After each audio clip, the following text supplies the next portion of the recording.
Praise the lord. ఈరోజు వాక్యాంశము కీర్తన గ్రంథం 1వ అధ్యాయం 3వ వచనం. అతడు చేయనిదంతయు సఫలమగును. ఆమెన్, హల్లెలూయా. ప్రభు ఈ వాక్య భాగం నుండి ఈరోజు మనతో ఏం మాట్లాడుతున్నారో చూద్దాం. అతడు చేయనిదంతయు సఫలమగును అని మరి ఒక వ్యక్తి గురించి మాట్లాడుతున్నప్పుడు చాలా సంతోషం కదా. ఆ స్థానంలో మరి నీవుంటే ఎలా ఉంటుంది? సహోదరి సహోదరుడా, ఆలోచించు. నీవు చేయనిదంతయు సఫలమగునని వస్తే ఎంత సంతోషం కదా. మరి ఈరోజు నీవు దేవుని వాక్యాన్ని ధ్యానించే వ్యక్తివైనా, ధ్యానించడమే కాక ఆ వాక్య ప్రకారం జీవించే వ్యక్తివైనా?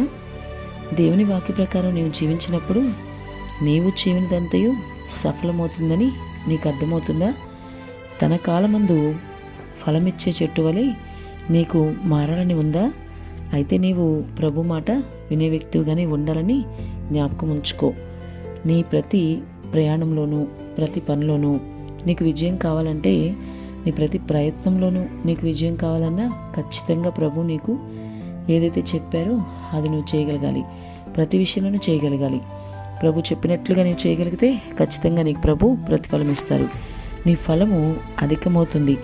వాక్యాన్ని చదివి ధ్యానించేవాడు ఇప్పుడు ధనుడై, ఇంకా వాక్య ప్రకారం జీవించేవాడు మరి ఎక్కువ ధనుడు కదా. నీవు దేవుని గ్రంథమందు ఆనందించితే దివారాత్రము సంతోషించే వ్యక్తిగా ఉండగలుగుతావు. నీ ద్వారా అనేక ఆత్మలు రక్షించబడతాయి. నిన్ను దేవుడు అనేకులకు మాదిరిగా ఉంచుతాడు. నీ ప్రతి పనిలో కూడా దేవుడు నీకు విజయం ఇస్తాడు. కాబట్టి ఇంతవరకు నువ్వు ఎటువంటి వ్యక్తివైనా ఇక మీద వాక్యాన్ని చదవడం, ధ్యానించడం, ఆ వాక్య ప్రకారం జీవించడం, ఇవన్నీ నేర్చుకో.